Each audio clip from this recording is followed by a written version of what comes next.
Olá, sejam todos muito bem-vindos ao podcast do Investigação Criminal. Eu sou Carla Albuquerque e estou hoje aqui com o meu amigo, o Lúcio Andreotti. Vocês todos já conhecem ele do Casos de Polícia, mas ele está aqui hoje comigo aqui no nosso podcast. Mas deixa eu apresentar o Lúcio para vocês. O Lúcio, ele é bacharel em jornalismo e direito, pós-graduado em segurança pública, policial civil, coordenador nacional do Movimento Policiais Livres, presidente do Instituto Unisp, que é o Novas Ideias em Segurança Pública. Ele também é assessor parlamentar e colunista do Boletim da Liberdade e autor de 2 livros. E hoje o Lúcio está aqui com a gente para falar de um tema muito, muito importante, que é o tema de saúde mental, a saúde mental dos nossos policiais. O que nós vimos nos últimos meses foi muito grave, foi trágico, né? Vários policiais tirando a sua própria vida. Essa é uma questão bastante doída para a nossa sociedade, né? Nós vimos agora recentemente o que aconteceu com a investigadora Rafaela, em Minas Gerais. E o Lúcio vai explicar para a gente todo um trabalho que esse Instituto Unisp está fazendo. Eu tive acesso a essa pesquisa, uma pesquisa muito bem feita, e a gente vai conversar sobre isso. Seja bem-vindo, Lúcio. Obrigado, Carla. Agradeço mais uma vez o convite, né? Você lembrou, é a segunda vez que eu venho aqui. Então, obrigado aí por essa parceria, toda a equipe aqui, e estou à disposição aí para falar, né? Apesar de todo aí o currículo que você falou, eu hoje aqui estou em nome do Instituto Unisp, que foi o instituto que promoveu essa pesquisa aqui sobre a saúde mental dos policiais, que a gente vai tratar aqui hoje. Conta pra gente como é que nasceu esse instituto, Lúcio? Então, o instituto foi o seguinte, como você falou aí, né, a gente tem o Movimento Policiais Livres, e aí o colega que inclusive está aqui nos estúdios, né, o Bruno, policial federal, ele ingressou na Polícia Federal, e aí ele trouxe essa ideia dentro do nosso grupo de policiais. Falou, vamos fazer uma think tank e tal, pra gente promover pesquisas, estudos, né, baseado em evidências e dados e tal, pra gente promover políticas públicas e tentar melhorar as coisas e tudo mais. E aí, a gente gostou da ideia e falou, vamos, e a gente fundou. Aí, depois toda a parte burocrática que a gente enfrentou, a gente fundou esse instituto. E uma pesquisa como essa já estava no nosso radar, só que bem nesse período agora do primeiro semestre, em maio e junho, quando a gente estava pensando já em fazer alguma pesquisa, aconteceu 2 fatos bem graves, fatos seguidos, né, do sargento da Polícia Militar, que acabou ali matando seus superiores dentro do batalhão e tudo mais, e o colega policial civil lá do Ceará também, que acabou matando 4 colegas e se entregou e tudo mais, né? Então aí o Bruno veio com essa ideia também da gente fazer a pesquisa sobre esse tema, né? E quando a gente bolou a pesquisa e já soltou a pesquisa para os policiais responderem, aconteceu o caso da policial civil de Minas Gerais, a Rafaela, que você mencionou aí. Ou seja, são 3 casos seguidos, né? Mas esse é um pequeno recorte de um problema grave que já vem acontecendo há muito tempo. Eu aqui, particularmente, né, a gente grava, né, programas policiais desde 2006 e, infelizmente, logo no começo, quando a gente estava gravando com o DHPP, um policial também, naquela época, tinha tirado a própria vida. Ou seja, a questão de saúde mental da nossa polícia, né, e seja ela em qualquer esfera, federal, estadual, né, ela pode ser também a Guarda Civil Metropolitana, é grave, é séria, né? E deixa eu te fazer uma pergunta. Quando vocês resolveram começar com essa pesquisa, o que motivou vocês no primeiro momento? O que motivou essa pesquisa foi justamente os acontecimentos recentes, foram seguidos, né, que aconteceram. Algo recorrente que já vem acontecendo há muito tempo, né? Até um colega da minha turma se matou no final do ano passado. Então, esses acontecimentos recorrentes e todos os problemas oriundos disso, porque, como eu falei, esse problema da saúde mental dos policiais, ele não é o problema, ele é a consequência de uma série de problemas que a gente tem, toda a nossa estrutura, modelo de polícia, persecução penal e etc. Né? Então, como a gente tratando da saúde mental dos policiais, a gente fatalmente vai falar de todos os problemas que a gente tem. Não, porque quando a gente pensa na polícia, né, e eu sempre friso isso muito aqui, né, em todos os nossos programas, a polícia vai aonde ninguém mais vai, né? Então, assim, ela precisa ter contato com o pior do ser humano, né? Porque enquanto a grande maioria das pessoas sai, vai trabalhar ou vai estudar e volta para sua casa, a não ser que aconteça uma fatalidade, a vida do policial não é essa. O policial sai e não sabe se vai voltar. Ele não sabe o que ele vai enfrentar, qual é o perigo que ele vai enfrentar, né? É lógico que a gente quer que tudo corra bem numa operação, mas o policial, ele é um agente visado, ele luta, né, contra o crime, ele tem que chegar em situações que são muito tristes, degradantes, ele lida com violência doméstica, com violência familiar, ele lida com todo tipo de violência, ele lida com violência contra a criança. Então, assim, ele realmente lida com, vamos dizer, né, com o lixo da sociedade.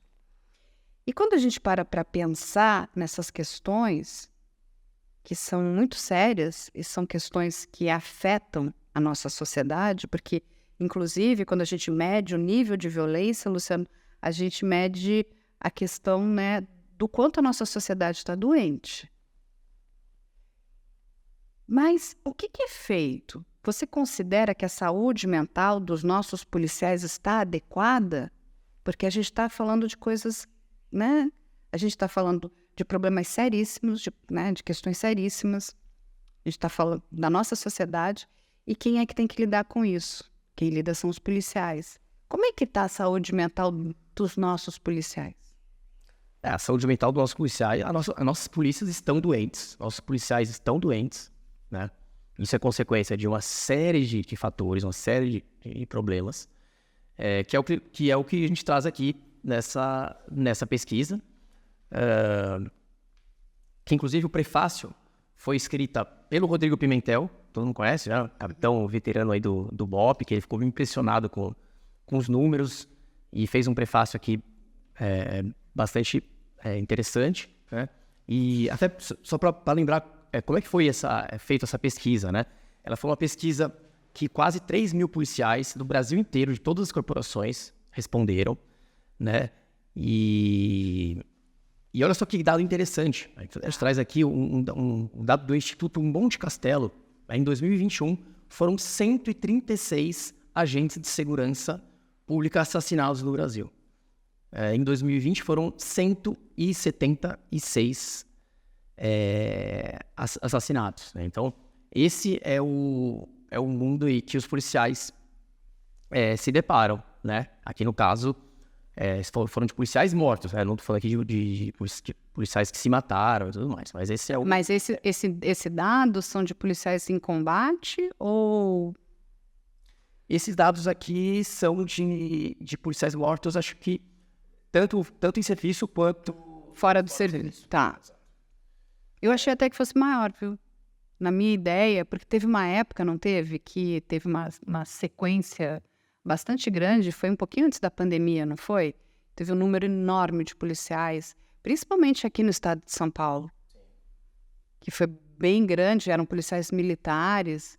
Sim. E assim, eu lembro que a tropa estava bastante ansiosa e aflita, né? Porque era assim, praticamente diariamente tinha a morte de um policial. Sim, tem algumas épocas aí que tem uns surtos aí, né? A gente lembra de 2006, né, que foi atípico. Sim. 2012 também, que aí foi o ano dos ataques da facção criminosa, que aí pegou um outro perfil, né? Que eles foram os policiais assassinados fora de serviço. Em 2006 foram em serviço, né? Fardados e tal, em delegacias, batalhões. Em 2012 eles mudaram e começaram a pegar os policiais de folga, fazendo bico e tudo mais. Ou seja, é um risco muito grande ser policial. Com certeza, com certeza. E isso é apenas um dos fatores que motivam aí a saúde mental. Mas é isso aí. Tá? Não, e você falou uma coisa aqui, né? O policial fazendo o bico, né? A questão do bico é a questão da complementação salarial. O policial já está cansado, mas ele é obrigado a fazer bico para ter um complemento do seu salário. Ou seja, não é que você tem uma outra profissão que possa ser exaustiva também, mas a profissão de policial, você está em alerta o tempo todo. Aí você sai dali e vai fazer bico para complementar, você não descansa. Ou seja, o seu rendimento de saúde mental cai ainda mais. Então a gente já tem aí um primeiro problema, que é eles são profissionais mal pagos. E isso é na nossa federação inteira, em todas. A gente pode dizer que o policial federal ele está pago adequadamente?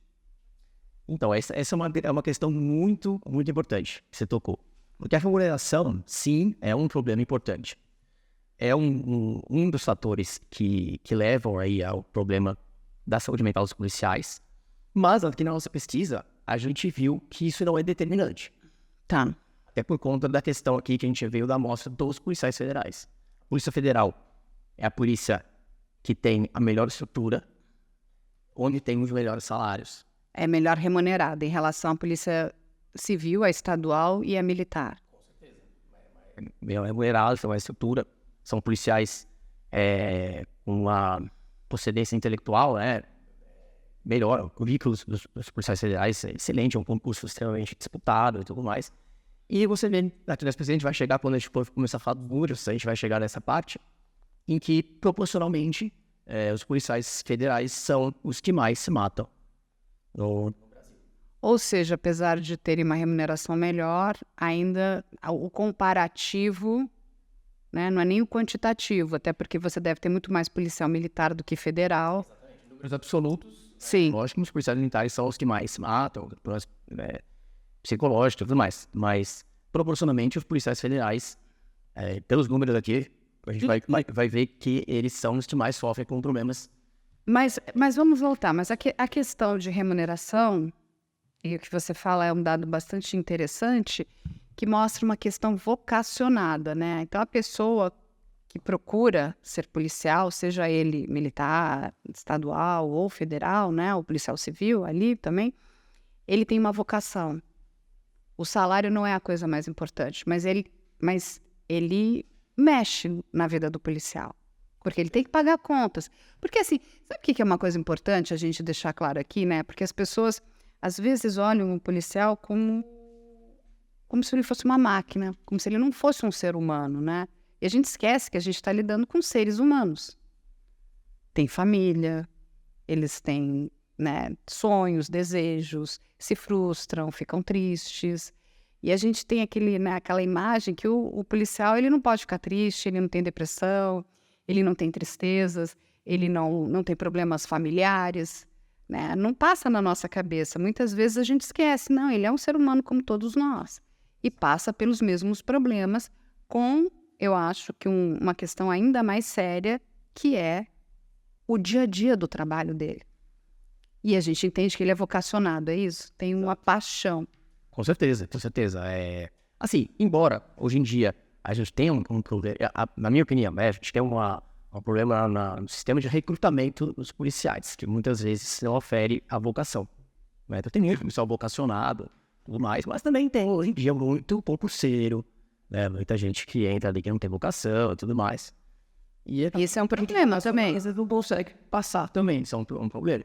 Ser concurseiro, né? Porque você trouxe um dado que é interessante, né? Concurseiro, eu já ouvi isso para muitas outras áreas, inclusive, né? Ele prestou um concurso para ser promotor, prestou um concurso para ser delegado, ele é um concurseiro. Porque ele quer o quê? Na verdade, ele quer ter a garantia de um salário. Mas ele não entende o que ele vai ter que enfrentar lá na frente. Exatamente. Inclusive, esse é uma das perguntas que tem aqui na pesquisa, que a gente vai chegar aqui também, que pergunta quando o policial ele se deparou, quando ele prestou o concurso, na realidade do trabalho, no dia a dia, se ele faz aquilo que ele esperava. A atividade dele é aquilo que ele esperava para prestar um concurso. E você vai ver aqui que a maioria não é totalmente diferente do que eu imaginava. Mas nessa pesquisa vocês chegaram a perguntar o que as pessoas imaginavam que seria esse trabalho? Não, isso a gente não teve essa pergunta aberta, né? São perguntas mais fechadas para a gente ter ali o gráfico. Tá, mas era um dado interessante entender, né? O que é esperado. Mas assim, é um pouco fácil de imaginar, porque todo mundo que entra na polícia espera uma atividade dinâmica, né? Uma atividade com uma certa emoção. Então você vai fazer uma campana, fazer um grampo, uma infiltração, me dar a cana, chutar a porta, enfim, é uma investigação interessante. Só que a realidade é essa. A realidade, isso aí é um ponto fora da curva. O cotidiano mesmo da atividade policial, vamos falar aqui das polícias civis, polícia federal, é muita burocracia, né? É sentar na cadeira, né? Fazendo relatórios e tudo mais, com análise de dados ali, enfim, burocracia ou mesmo, né? Parte administrativa, né? Ali no aeroporto, em setores administrativos e tudo mais. E o cara fica ali nas polícias civis, o cara fica com a barriga no balcão, atendendo o público, fazendo um BO que ele não vai dar continuidade naquilo, vai se deparar com... É frustrante. Frustrante. Aproveita para isso aí. Mas deixa eu te fazer uma pergunta, mas a burocracia também é importante. Sim, a burocracia é importante para dar protocolos, né? A questão é que é só burocracia, é isso? O foco é na forma, né? Ao invés do conteúdo. Porque assim... Investigativa, científica. Exatamente, é isso que eu ia falar. Me corrija se eu estiver errado aqui. O grande desejo de uma pessoa, quando ingressa na carreira, é poder mergulhar nesse universo da investigação. É porque eu digo assim, nós trabalhamos do outro lado com jornalismo investigativo e para a gente não é frustrante porque a gente não lida com a burocracia, né? A gente também investiga, só que a gente investiga de uma outra forma, né? A gente não tem... vocês têm todo um outro aparato de investigação, né? A gente trabalha com outro tipo de apuração de informação, né? Então, e o que você está me contando, que não é isso que acontece. Inclusive, quando a gente fala em burocracia hoje... Lúcio, a gente tem tanta tecnologia, né? Porque a burocracia ela poderia ser colocada aí, né, a cargo da tecnologia, né? E deixar o policial livre para fazer aquilo que ele gostaria e sabe fazer, que é investigar. Exato, perfeito, é isso mesmo. O policial está investigando? Olha, no geral, pelos números, a gente mostra que o índice de esclarecimento de crime é bastante pífio no Brasil, né? Então, logo, a gente tem um déficit aí na questão investigativa, né? E investigar, cara, você sabe bem que você lida com isso. Investigar é uma atividade chata. É chato no sentido de que você tem que ter muita paciência. Perseverança. É cansativo. Cansativo, às vezes você passa uma semana inteira vendo que você não consegue nada. Então, se você não for vocacionado, você não tem paixão por aquilo, e também você não é preparado para aquilo, é frustração, traz de frustração, né? Então, às vezes, você não tem os meios, as ferramentas, a tecnologia, ou a legislação que te ingessa, né? Aí, a pessoa ainda não é vocacionada, não gosta muito, né? Já quer ser funcionário público. Então, tudo isso juntando, a gente... Tem um problemaço. Mas para voltar, assim, agora para a questão da saúde mental dos policiais, né? Mas, especialmente dos números aqui, que eu acho que é interessante a gente... Não, mas isso vai gerar um problema de saúde mental. Não, porque quando você está trabalhando em alguma coisa que você... está frustrado, você está frustrado não porque você não gosta da sua profissão, mas você está frustrado com uma questão de como é que ela está montada ali, né? Então, aí, aquilo é um gatilho muito grande para vários problemas de saúde mental. A frustração vai te levar a problemas muito sérios. Isso que a gente viu. Aí, voltando à questão dos números da Polícia Federal. Então, se você tem uma boa organização, tem uma boa estrutura física e tudo mais, você é uma pessoa ali preparada, com um currículo bom e tudo mais, e você lida ali com os crimes federais, mais específicos, mais técnicos e tal, mas você tem toda essa questão da frustração do modelo de polícia, a questão da carreira, que você sabe que você não vai chegar a lugar nenhum, porque a sua carreira é estática, né? Não tem um plano de carreira e tudo mais. Tudo isso, daí você fica fazendo burocracia e o índice de esclarecimento é baixo. Você se sente útil, né? Tudo isso leva questão do adoecimento. do adoecimento, né? Apesar de ter um bom salário, então, melhor salário, melhor estrutura. Então, isso é bem revelador, isso aqui na pesquisa, né? E aí, olha só a questão da primeira pergunta que a gente fez aqui, né? Sua instituição possui algum tipo de apoio psicológico ou de saúde mental?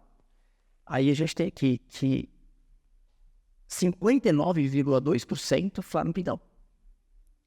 Já começa aí. É um número muito alto. Agora, deixa eu só... Antes de você continuar, você trabalhou muito tempo dentro da instituição. Aí você viu esse número. Esse número te assustou? Não. Porque não foi... Isso aqui acho que assustou mais quem veio de fora do que quem... Porque você já conhece e sabe que é isso ali mesmo. Essa é a verdade. Essa é a verdade. Não tem nenhuma novidade aqui. Tirando essa questão, né, de novo, né, da Polícia Federal, isso me chamou atenção.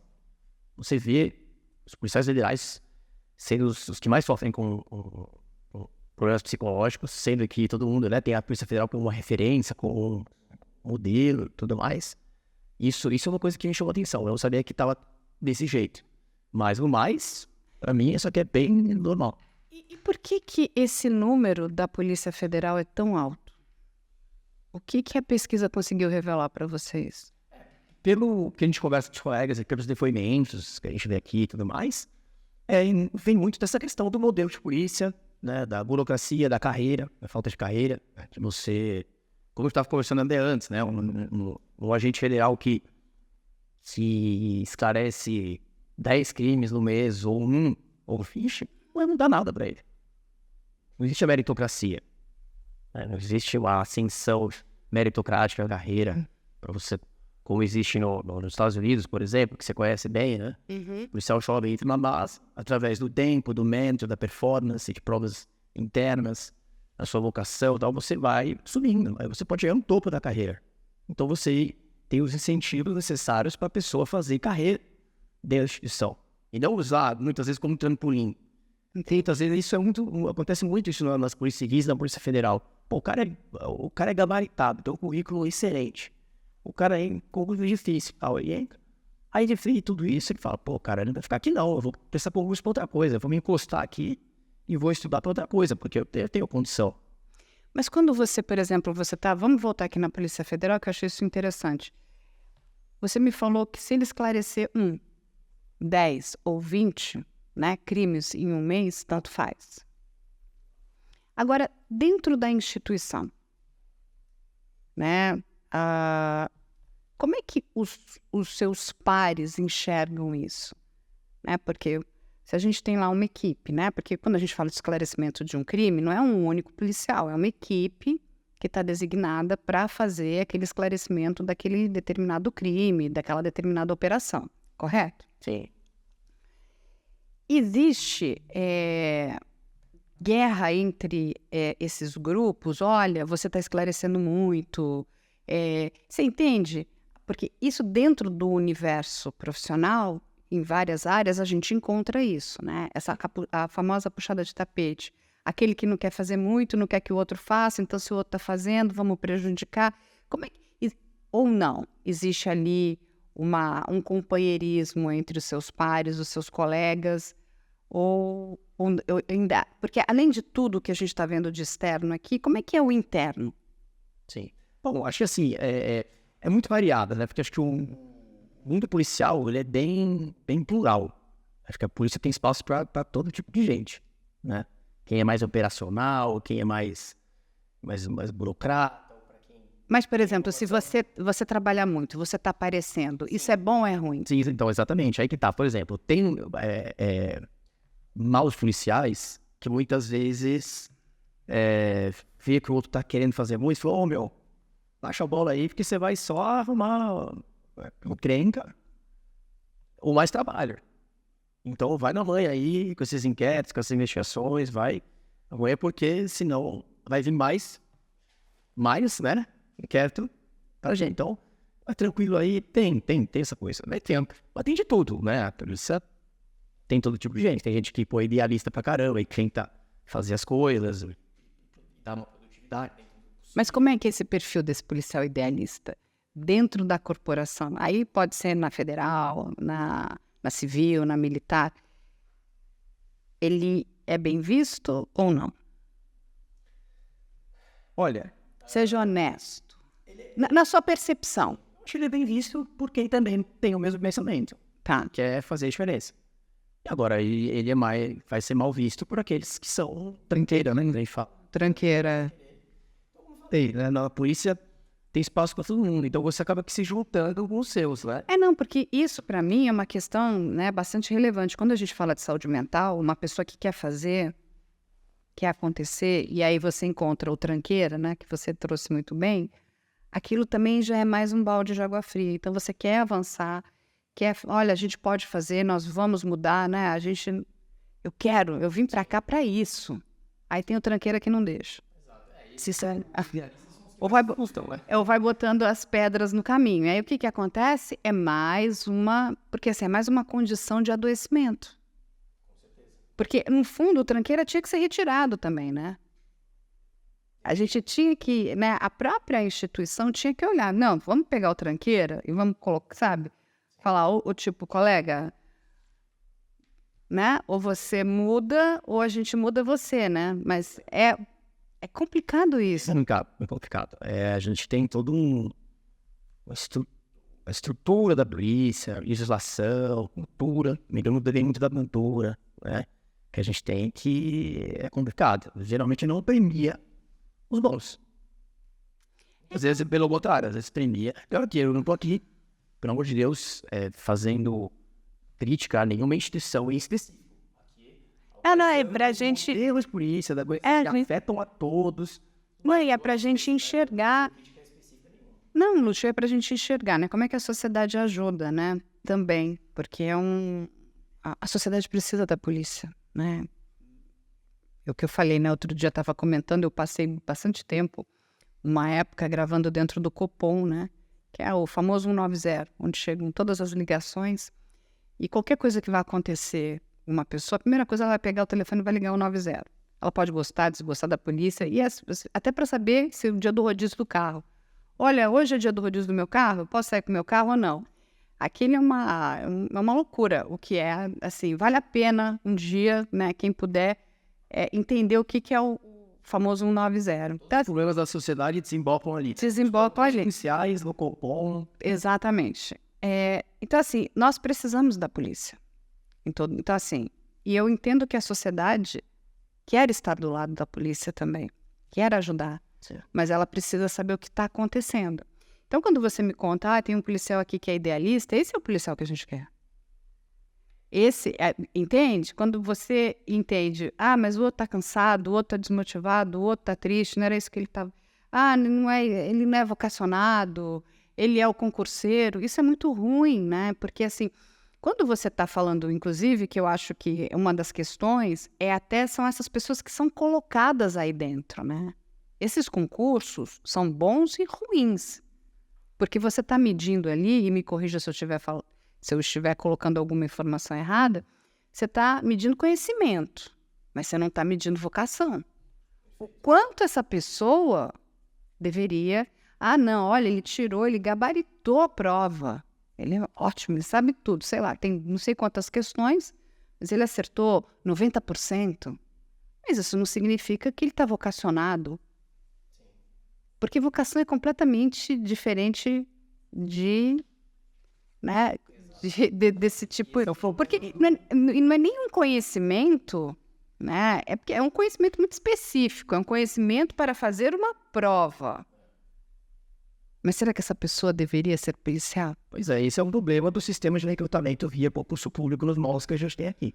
Eu acho que tem que ter a parte, tudo bem, a prova, a parte teórica, conhecimento, mas depois tem que ter a aferição de vocação, de aptidão. Se não tiver isso, né, lá fora, é assim, o cara não tem o capoeira de polícia, né, não tem o tirocínio, não tem... Você vê o que o cara não é... Esse cara não tem nada a ver com polícia. Ele já é eliminado, ele não dá esse ônus pro Estado, né? É custoso você formar policiais. Muito. Elas começarem ou ficar lá infeliz, né? Na infelicidade dele, adoecendo os outros policiais, né? Porque isso também é um problema de adoecimento. E aí entra o segundo aqui, a segunda pergunta da pesquisa, que é, você apresenta ou trabalha com algum colega que apresenta sinais de problemas psicológicos ou psiquiátricos, é assustador. 78,3% que sim. Meu A maioria absurda que trabalha do lado de um cara que está transtornado. 78,3%.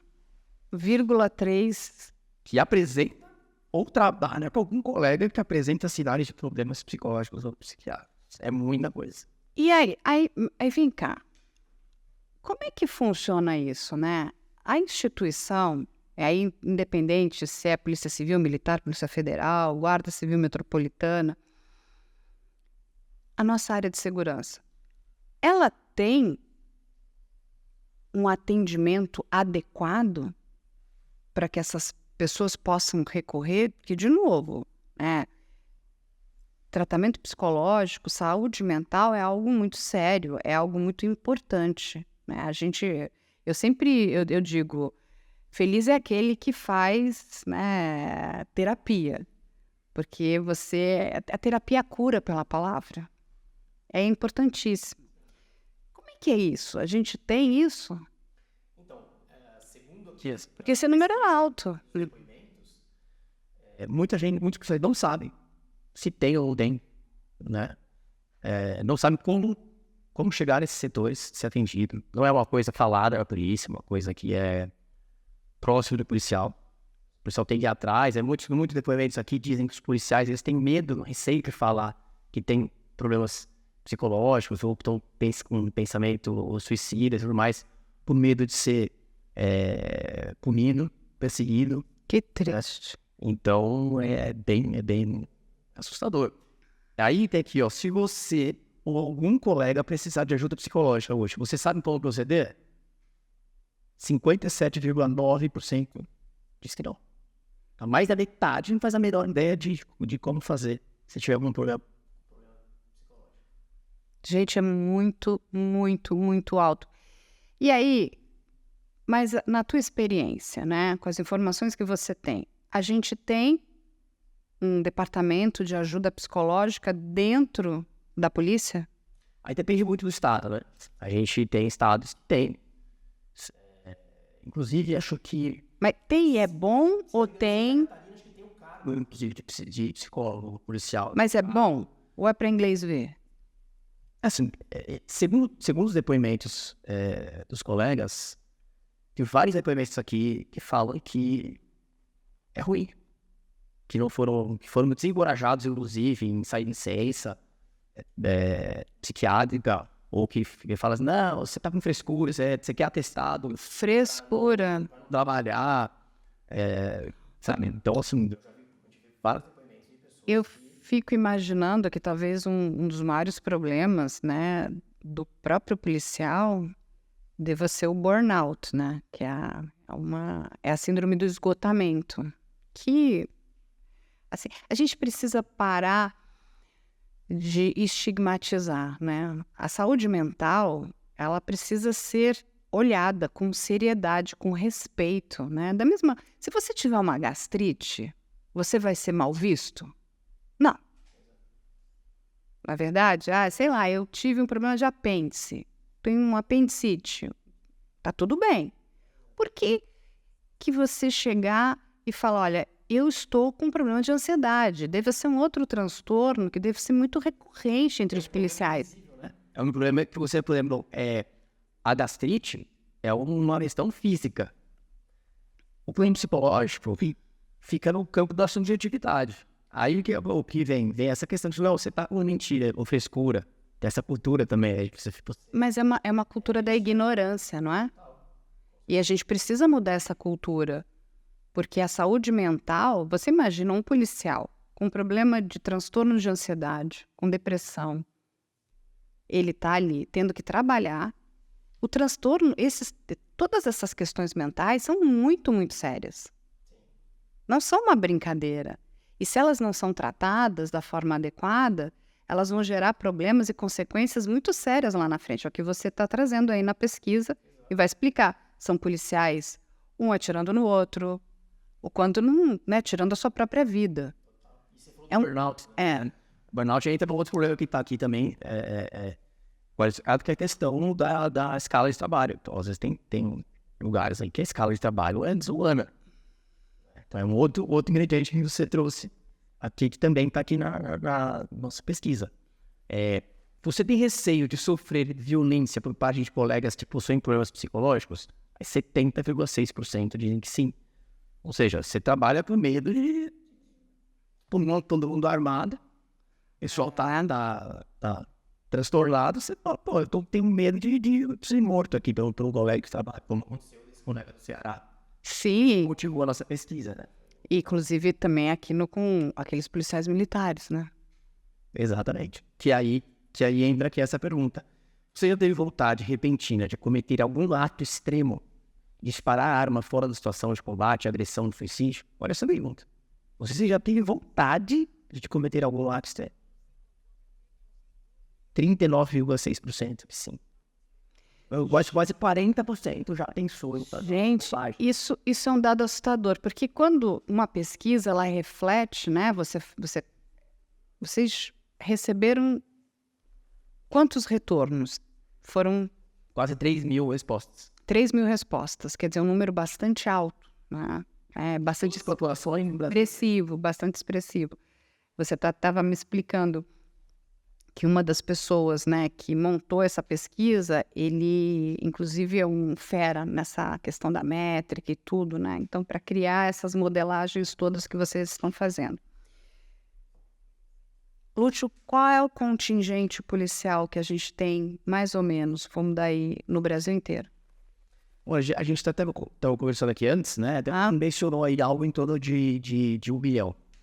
Mas, ó, deixa eu dar esse número. Não, mas tudo bem, vamos colocar aqui, né, que seja 1 milhão. Né? Se a gente pegar a federação inteira, né, todas as polícias, as guardas, 40% disso, de 1 milhão, é um número muito alto. Assim, o que a gente precisa fazer, né, porque assim, a questão da polícia, ela está embaixo do guarda-chuva do Estado, seja ele federal, estadual, ou inclusive municipal, que a gente tem a nossa guarda, o que eles precisam para entender esses números? Para que eles comecem a fazer alguma coisa para proteger a saúde mental dos nossos policiais. Porque isso é muito sério, isso é muito grave. Sim. Essa é a parte mais complexa, que é a solução. Né? Então, assim, tem a remediação. Você remediar dar suporte psicológico, acompanhar o policial e tudo mais. Isso é para remediar. Mas agora, e para evitar? A prevenção. O principal é a prevenção. Sim. Né? E agora, a prevenção, que é bastante complexa. Porque vai entrar em todos esses itens que a gente já falou até aqui e outros que a gente ainda vai falar. Então, tem remuneração, estrutura, material, estrutura aí, carreira, modelo de polícia, burocracia, assédio, tem uma série de problemas que geram isso aí. Então a gente tem que mexer na estrutura, a gente tem que mexer na base, na raiz do problema, para que essa consequência não apareça. Porque isso aqui não é um problema, isso aqui é a consequência entre vários problemas. Que acaba se tornando um grande problema, que é a saúde mental dos policiais. É um grande problema, na verdade, isso aí é um monstro. É um monstro. E o que eu vejo é todo mundo colocando, não, vamos colocar sujeira para debaixo do tapete, só que você está querendo pegar um tapete para cobrir um dinossauro. E é um recorte da sociedade. A sociedade está doente psicologicamente. E o policial nada mais é do que uma parte da sociedade, então não seria diferente. Até antes da gente continuar, por que você acha que o Estado ignora isso tudo? Olha, é uma boa pergunta, Samuel. Eu não me sinto à vontade de falar pelo Estado, não estou falando pelo Estado. Na verdade, assim, né, é uma opinião sua particular. Por que você acha que isso é ignorado? Porque está sendo ignorado. A gente não vê nada sendo feito. O que é feito é muito pouco, né? Tem um pouquinho, sabe, assim, parece aquela coisa do puxadinho. Dá um puxadinho aqui, vamos não sei o que lá. Não, daqui a pouco... Não tem o que você falou. A gente precisa prevenir. Porque nós estamos falando de seres humanos. Esquece agora aquele policial. Ele é um ser humano. Ele é um ser humano que está precisando de ajuda. É um profissional que nós precisamos. Isso já porque eles teriam que mexer com estruturas que estão ali enraizadas, que são difíceis de mexer. Na base, na estrutura o modelo de persecução penal, o modelo de justiça criminal, o modelo de polícia, mexer em uma série de coisas que não dão voto, que são caras. E para você começar a mexer, isso aí vai ser colhido lá na frente. E lá na frente, os políticos são outros, né? Então, a coisa não... Isso é uma visão de futuro. Então, você começar aqui para colher lá na frente. E, geralmente, a política ela é no curto prazo. Nos próximos 4 anos. Eu entendo o que você está falando, mas eu acho que tem uma coisa que está aí vamos dizer assim, né? Numa área que tem uma sombra aqui. Quando eu vendo você falar e toda essa estrutura, né? Todas essas informações que vocês coletaram, me lembrou, né? E assim, a gente ainda vive, pode me corrigir, por favor, numa sociedade que é muito machista. A polícia ainda é, né, um setor que ainda abriga majoritariamente homens. E a gente vem de uma cultura que o homem, ele tem que ser forte, ele não pode adoecer, ele não pode adoecer. A doença mental, então, menos ainda. Você entende? Tem toda uma cultura muito negativa que a gente precisa quebrar. Entende? Assim, não, homem não fica doente, homem não tem isso. É coisa, quando você fala, isso é frescura, né? Então, assim, como se o homem não puder... E mesmo que fosse uma frescura, o homem também pode ter frescura. Tem aquele teu dia que você acordou com vontade de ter frescuras, né? Porque, assim, de novo, somos humanos. Humanos, independente do nosso gênero, nós somos humanos. Mas a gente ainda vem com uma mentalidade que é, assim, praticamente... isso não pode acontecer. Ainda vem de uma mentalidade que é muito machista. Olha como é ruim. Que a gente tem que quebrar essa cultura. E, assim, o homem chora, o homem pode ficar triste, o homem pode adoecer, o homem pode ter transtornos. Isso faz parte. E, assim, o homem pode e deve procurar ajuda. Então, quando assim, sabe, eu posso falar porque eu frequento muitas delegacias de polícia, eu frequento muitos batalhões da Polícia Militar. São ambientes, majoritariamente, onde você vai encontrar homens. Então, tipo assim, sabe aquela brincadeira de menino que às vezes é meio bruta, né? Então, às vezes, quando chega uma mulher, eles ficam até meio assim, opa, será que eu tô... né? Eles, coitados, ficam às vezes até meio sem graça, né? Tipo, oi, dão desculpa. Eu falo, não... Estamos juntos aqui, mas você sente que é um ambiente ainda que tem uma mentalidade ali dentro que precisa ser mudada. Senão a gente não vai ajudar. Entende? Tem essa cultura do machismo, que ela é ruim por si só. Olha como ela atrapalha o próprio homem, né? E para resolver isso, é uma mudança cultural, que é um processo histórico. Eu acho que vai acontecer. Você vê as novas gerações já têm um pensamento diferente, né? As gerações mais antigas. Então, isso é um processo histórico e isso não tem legislação que vai mudar.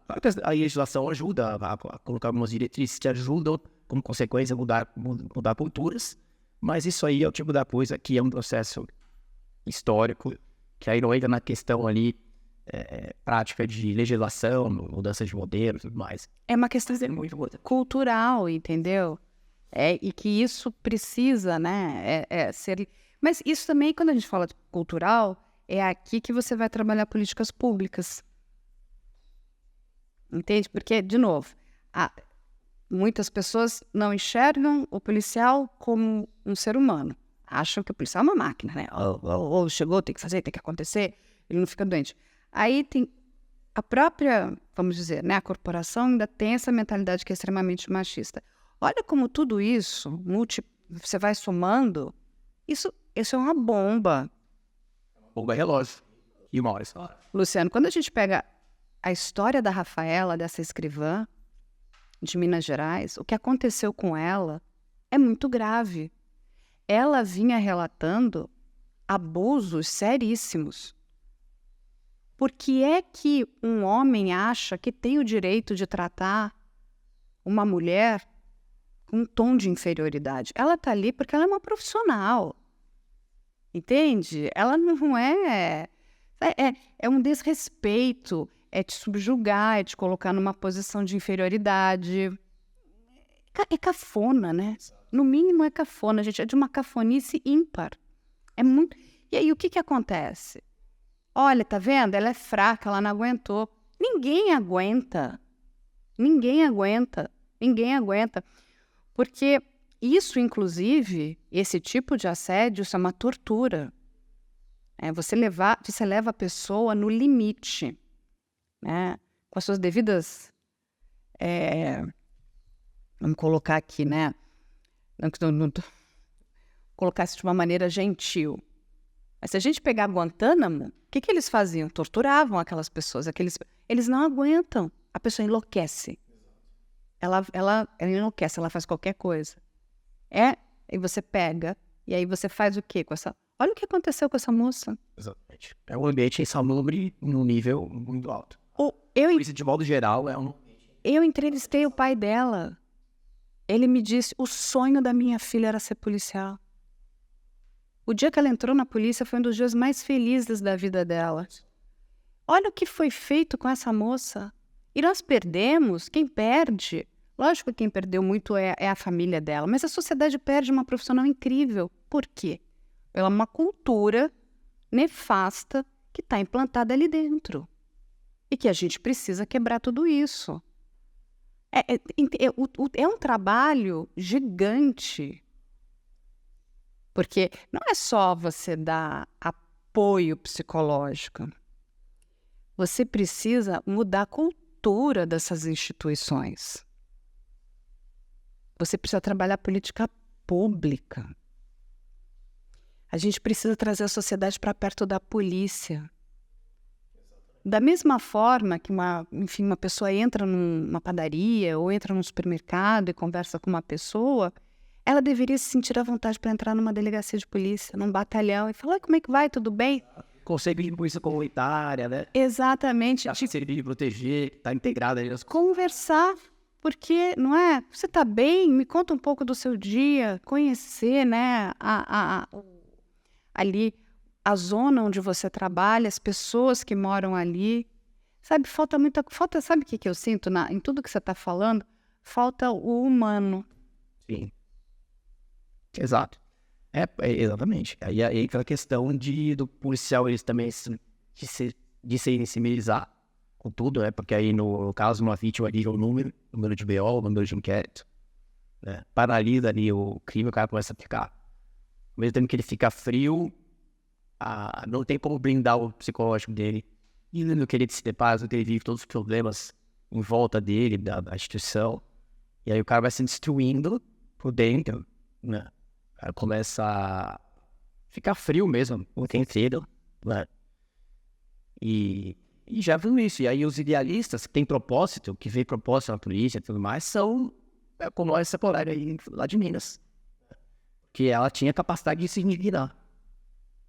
Você perde a capacidade de se indignar, você vira um funcionário público, um burocrata ali, que você fala, não, vou entrar tal hora, sair tal hora, fazer entre o arroz com feijão, o cara se blinda.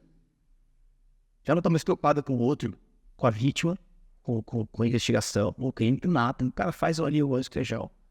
E, de certa forma, não daí para julgar quem se omite dessa forma. Que é a proteção psicológica para o cara não enlouquecer. E quem insiste em ser idealista e enfrentar e se indignar, o cara não aguenta. Tem uma hora que estoura de alguma maneira. Você vai ficando doente, sai de licença ou se mata, que é o pior. Né? Porque é o último ato, né? A pessoa não aguenta, né? Ela começa a achar que a vida dela não vale nada. Aí, ó, como você considera a sua saúde mental hoje? Que aí é a próxima em mim. Olha só, muito boa, 14%, boa, 35%, regular, agora que vem, de regular, ruim e péssima, 34, 11, 4. Somando dá 50,5%. Então, um pouco mais da metade não está boa. É regular, ruim.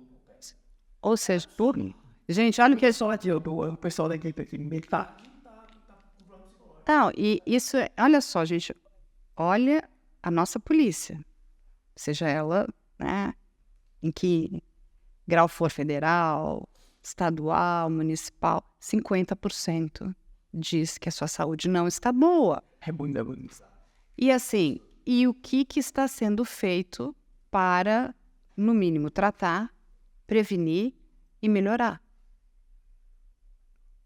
Eu gostaria muito de saber o que né, as esferas estaduais estão pensando para ajudar esses profissionais, porque são profissionais. E, de novo, nós precisamos desses profissionais. Porque a gente, sem polícia, a gente vai viver a barbárie. De preferência, os policiais que estejam bem psicologicamente para te ajudar. Né? Exatamente.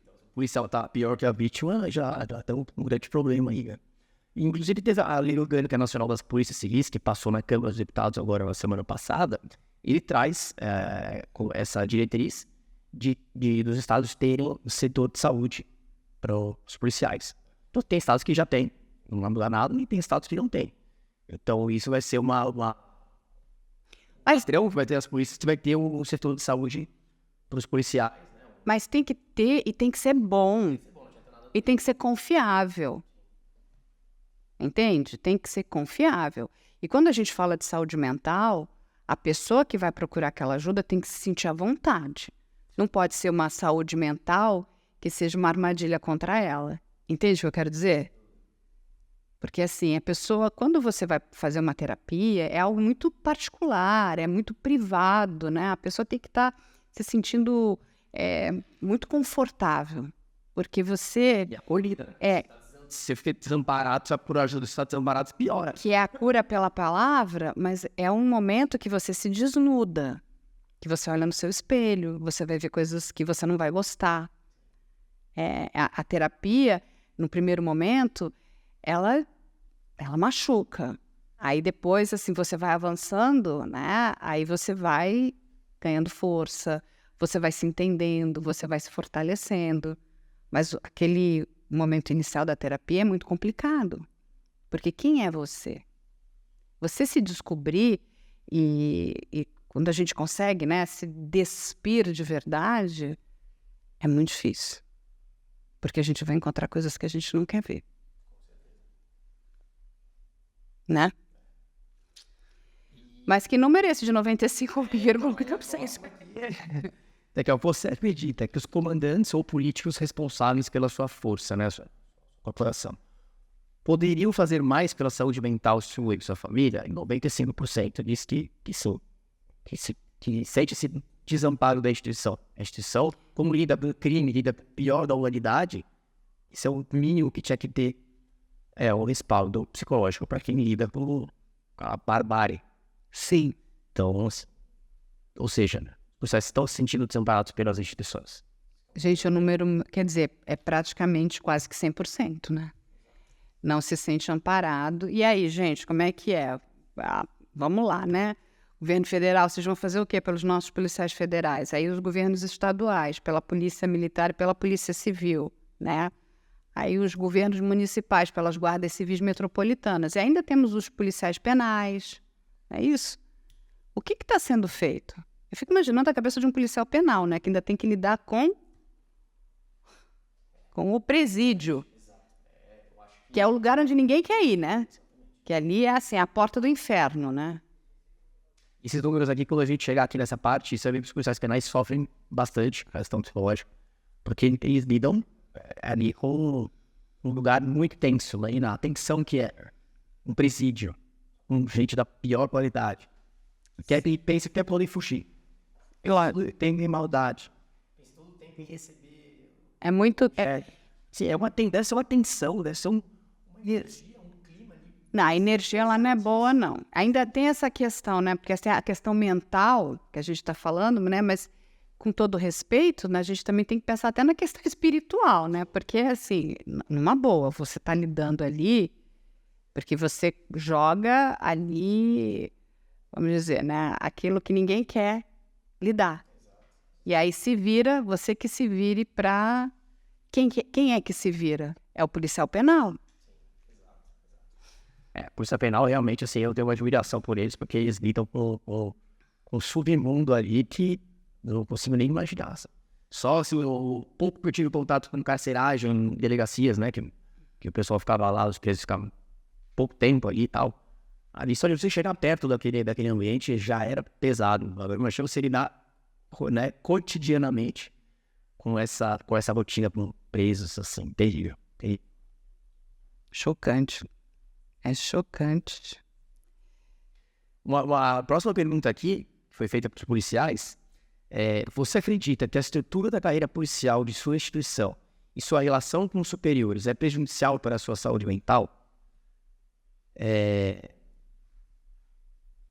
Sim, 75,9%. Então aqui fala da estrutura da carreira, né, que é aquilo que a gente fala, que é o falta de incentivo para não ter carreira e tudo mais, e a relação com os superiores. Essa questão que você tem, como você não tem carreira, você tem ali castas, né? Esse nosso modelo de algumas instituições, a gente está falando aqui que tem diferenças entre as polícias civis e a Polícia Federal, que tem portas de entrada diferentes, né, da instituição, e instituições que têm uma única porta de entrada, que aí você tem a questão da carreira, que eu falo, né? E aí a gente vai ver aqui também, que vai ser muito interessante essa parte, que é que as instituições que têm uma carreira única, ou seja, aquele modelo que a gente falou dos Estados Unidos, mas você entra na base e através de mérito você ascende até poder chegar ao topo, você tem essa perspectiva de chegar ao topo, essa possibilidade, a saúde mental dos policiais é melhor. Já nas polícias militares, Polícia Civil e Polícia Federal, essa questão afeta muito a autoestima e a saúde mental do policial por não ter essa questão da carreira. Ou seja, a gente não tem um plano de carreira para o policial. PFF é a polícia mais saudável. Deixa eu ver aqui os números. Você vai ver que a PRF é a mais saudável. É a melhor, a gente brinca, né? A melhor polícia do Brasil é a PRF. Eles são organizados. Até para explicar para as pessoas, é a Polícia Rodoviária Federal. Exatamente. As próprias GCMs, carreira única. Então não tem essa rixa interna. Não tem essa separação de castas. Então você tem a predominância de ter menos conflito interno. Então a saúde mental deles é melhor. Ou seja, é um fator que você tira aí que é positivo, que já tem uma influência grande nos números. Então isso aqui não é minha opinião, são fatos. Aí olha só que interessante isso aqui. Isso aqui é uma pergunta muito de quem tá dentro, que conhece o dia a dia. Não, se fosse um sociólogo, um cientista, qualquer coisa que tivesse feito essa pesquisa, ele não teria essa pergunta, porque é uma coisa muito sutil, pouca gente para pensar. A nomenclatura e atribuições do seu cargo afetam sua autoestima no trabalho?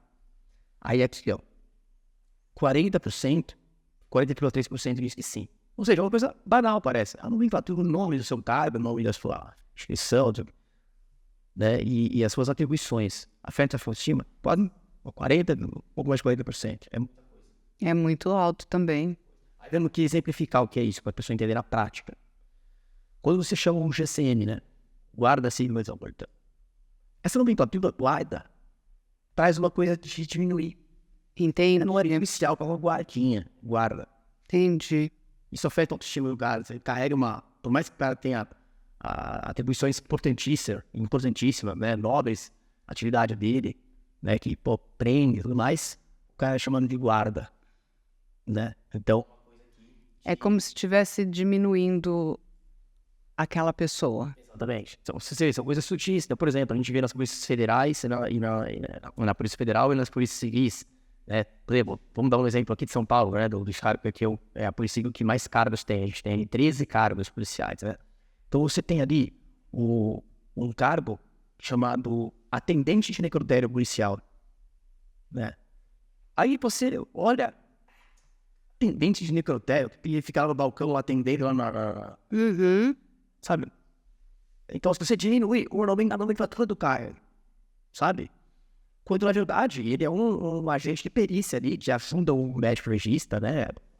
Perícia, a fazer uma série de atividades periciais. Só que na carteira dele foi lá, atendente de necrotério.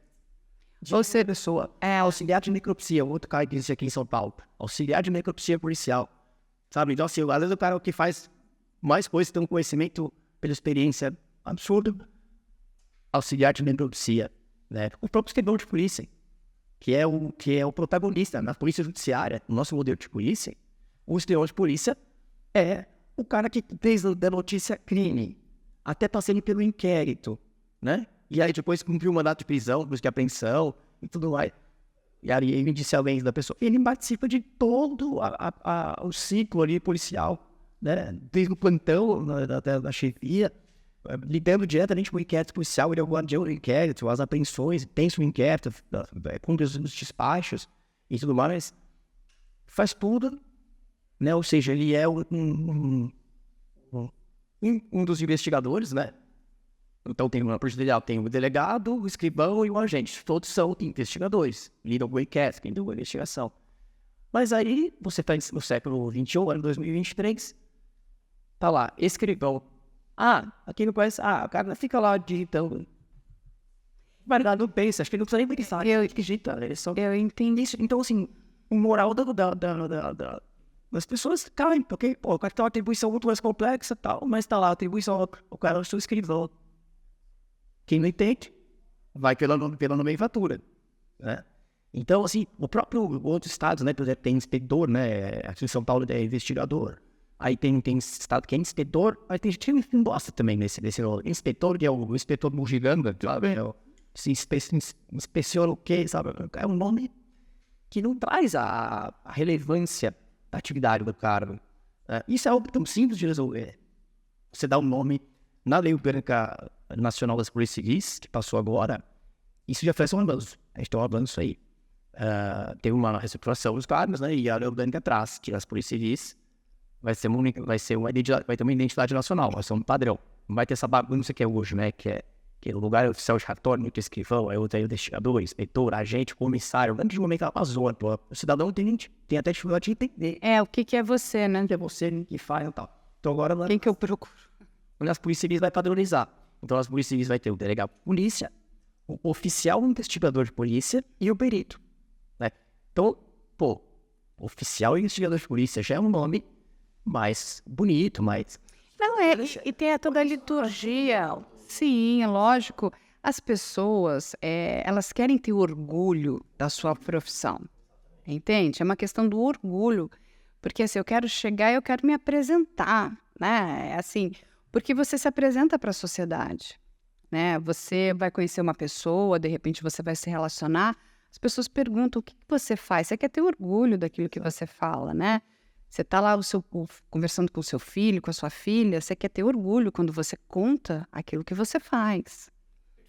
Então assim, eu entendo isso. Isso também esbarra na questão psicológica e emocional. Porque se você entende que aquele nome está ligado a algo que vai te inferiorizar ou é porcaria, aquilo, mentalmente, você está jogando aquilo de novo. Exatamente, neurolinguística. Ou eu me sinto o máximo, ou eu me sinto o mínimo. E assim, é algo tão simples. Isso que você está me falando é algo tão simples. Porque isso se resolve rapidamente. Você reestrutura, vamos retirar isso aqui, né? Tudo que pode ser negativo, tudo que vai trazer um prejuízo, inclusive emocional, e vamos arrumar. Porque isso aí é coisa muito simples. Deveria ser, né? A gente sabe que existem lobbies, sindicatos, né? Às vezes tem questões ali fascistas que falam assim, não, mas peraí, tem uma questão cultural muito forte, porque essa questão do escrivanato, por exemplo, um cartório, uma coisa que vem ali no tempo do Império, tá? Que está enraizado no Brasil. Então você vai mexer nisso, o pessoal fala, peraí, mas quem é que vai tomar conta da burocracia? Então, peraí, não mexe nisso aí não, deixa isso aí. Então, você tem... Nossa, mas a gente está voltando para o Império, né? Pelo amor de Deus, eu quero ser lá na frente, né? É aceitável, né? A gente achar normal que em pleno século XXI, né? A gente ainda tem essa mentalidade, né? Era da tecnologia, da inteligência artificial, da robô. Ah, mas aí a gente cria um museu, fica bem bonito, aí você conta a história, né? É legal, para isso que serve, né? Você conta, bota lá no Museu da Polícia como começou e aonde estamos, não é? Aí a pessoa vai estudar, isso é bacana para os livros de história, né? Para os historiadores. Mas eu acho que, assim, tá mais do que na hora da gente prestar atenção naquilo que é importante. Se isso é de fato tá mexendo com a saúde mental do policial, isso precisa ser mudado.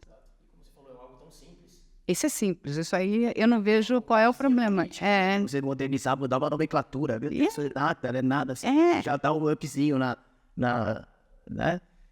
Inclusive, em Minas Gerais, estava tramitando a lei orgânica da Polícia Civil, trazia já essa modernização que a Lei Orgânica Nacional trouxe, tá trazendo agora no texto, né?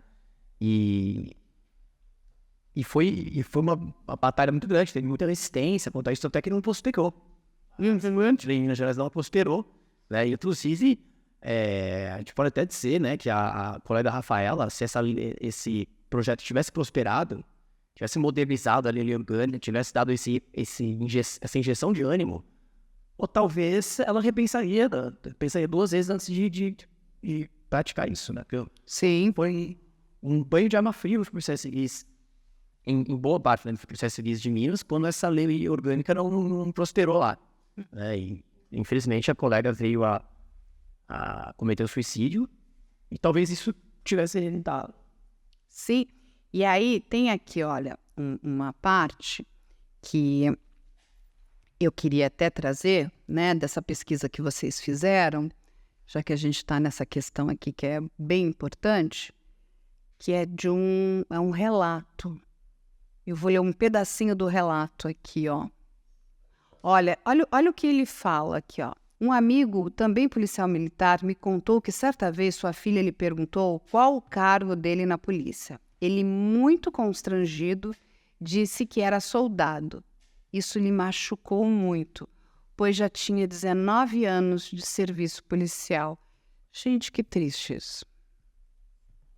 E aí ele... Aí você vê 2 problemas. A questão da carreira, em que ele não conseguiu avançar. Ainda se conseguisse, ele só chegaria a sargento, né? Ao subtenente, né? Dependendo do estado. E a questão da nomenclatura, que é algo que traz um estigma, né? Então, você vê que num depoimento você tem dois problemas que a gente falou aí. A questão da carreira, né? Do plano de carreira, a questão da nomenclatura, né? Te deixa aquela pecha e tudo mais. Isso precisa ser repensado, assim, com urgência, com brevidade. Essa questão da nomenclatura, eu acho que é algo simples de ser resolvido, né? É só ter um pouquinho de boa escuta, né? Quem está aí, né, cuidando, né, nas mais diversas esferas, é só ouvir. Gente, vamos mudar isso. Exatamente. A última pergunta dessa de gráficos, né, é como você considera a sua autoestima? É uma coisa, a outra pergunta foi da saúde mental. Como você considera a sua saúde mental? Aqui é a sua autoestima, que aí você vê que são bem parecidos as respostas, então tem uma coerência aqui, né? Resumindo, 49,1, ou seja, quase metade, dizem que estão com um problema de autoestima, ou seja, regular, ruim ou péssima, quase metade também. Então, ou seja, além de autoestima, aí acarreta um problema. Né? Autoestima. Você tem autoestima baixa, é um problema muito sério, porque isso está diretamente ligado com o seu rendimento profissional, pessoal. É quando você acha que o que você faz não é bom, que você é porcaria, entende? Que nada que você faz dá certo. Isso é muito sério. E isso, com certeza, também está ligado até a uma questão de hierarquia dentro das instituições, né? Como é que os superiores estão tratando os seus inferiores, né? Porque tem os superiores hierárquicos. tem aquele, né, que é incrível, que puxa todo mundo, vambora. Que é líder, né? Exatamente. Você ser chefe é uma coisa, líder é outra. E tem o outro que está sempre destruindo todo mundo. Veja caso de Rafaela. Que realmente esse é devastador. Entende? Então, é uma outra questão que é própria, né? Os gestores no nível macro precisam enxergar isso. Né? E, de novo, isso aí é uma questão muito simples. Porque quando a gente fala, né? Até para explicar para as pessoas, quando a gente tem um diretor, né, um divisionário, um seccional, que são os líderes, né, da Polícia Civil aqui, eles são escolhidos. Eles são colocados lá. Essas pessoas precisam, inclusive, ser bons líderes, que peguem aquela equipe toda e falem, gente, vamos embora, que a gente vai fazer, a gente vai virar isso aqui. E eu posso te dizer, eu conheço vários que são muito bons. Que você vê que aquela equipe faz qualquer coisa. Não, porque, poxa, essa delegada é incrível, esse delegado é maravilhoso, sabe? Ele está ali, ele não tem mais aquela função operacional. Ele tem a função dele é de fazer aquilo acontecer. Né, temos que ir para frente. A mesma coisa na Polícia Militar. Né? Você tem os coronéis, então um vai estar lá comandando o GAT, o outro vai estar comandando a rota, o batalhão A, B e C. Essas pessoas são escolhidas, né, pelo comandante-geral. Essas pessoas estão sendo bem escolhidas, é só uma questão política? Entende o que eu estou falando? Porque, de novo, um cara que é um bom comandante, gente, toca aquela gente, né? No sentido de, vamos junto aqui. Motivar, né? É motivar. Cheio de problemas, né? Você ser um líder que motive, apesar de todos esses problemas, é uma grande habilidade, e é necessário, mas que não. Exatamente, ele está junto com a sua equipe. Ele não está floreando, ele está lá junto, ele está preocupado, ele está, sabe, muitas vezes ele é que vai pegar, né, todas essas informações e vai levar para os seus superiores aqui, né? Mas a gente precisa de bons nomes, de bons profissionais. E isso aqui também, e isso a gente sabe que também não são coisas complexas. É só a gente colocar as pessoas certas nos lugares certos. E nós temos pessoas boas. Será que elas estão nos lugares certos? Acho que não, né? Eu conheço menos a Polícia Federal. Mas eu acredito que seja a mesma coisa. Nós precisamos... Não adianta a gente tratar tudo de forma... É lógico que a gente querer se enganar ou fechar os olhos, que existam questões políticas, é uma questão de ser poliana. Né? Porque, inclusive, os líderes precisam ser também... eles vão lidar com questões políticas. Então, sabe aquela... são várias habilidades, né? Eu sempre digo que é algodão entre cristais. Então, porque, de novo, nós precisamos de bons nomes. Nós temos bons nomes. A questão é, eles estão ocupando os lugares certos, corretos? O grande desafio é você tirar o que tem de cada um tem de melhor. Alocar essas pessoas bem. E para isso também, você tem que mudar aí a questão do modelo da legislação. Para a gente tentar puxar. Assim, eu escuto muito dentro da Polícia Federal que tem essa tentativa, pelo menos esse ânimo de ver a formação da policial, as habilidades dele, tentar puxá-lo para esse tipo de... Né, até o pode falar melhor do que eu, mas eu vejo que tem esse programa, essa política de tentar alocar de acordo com a sua formação, com a sua habilidade e tal, seu interesse, e as pessoas dentro de setores combinam com ele. Já as polícias civis e polícia sanitária e tal, eu vejo muito vários. E eu vi muita coisa nesse sentido. Assim. É que nem essa. Eu já vi algumas tentativas. Eu já vi, não no momento atual que a gente está vivendo, mas, né, em outros governos, assim, umas excrescências. Vamos falar um pouco aqui de São Paulo, da Polícia Civil, quando você pega, por exemplo, a gente tem os departamentos, os departamentos especializados. Quando a gente for pegar o DEIC, né? É um departamento extremamente especializado. O policial está crescendo ali dentro, né? Ele se especializa, são crimes muito específicos. Aí você tira o cara que está lá, passou anos trabalhando com aquilo e coloca ele aonde? Na divisão de homicídios. Fazer o que lá, gente? É um outro tipo de policial que tem outro perfil. Você entende? Isso aí é uma... você realmente acaba... aí é para destruir a saúde mental do policial. Porque... e muitas vezes isso é feito para punir, castigar. Olha que loucura. Eu não vou citar nomes aqui, em respeito, inclusive, a esses policiais, mas é isso. Eu recebi um castigo. Falei, oi? Castigo? Castigo é coisa de criança, né, gente? Que não se comportou, você botou no cantinho para pensar. É triste. Isso é um outro fator que leva à piora da saúde mental dos policiais, né? Você vê que a gente vai conversando aqui, aí vários itens estão entrando aqui no balde, né? E a gente está falando, de novo, de uma organização, né, que é a polícia, né, que é muito, muito, muito importante. Esse tipo de coisa não deveria existir. Eu sei que existe.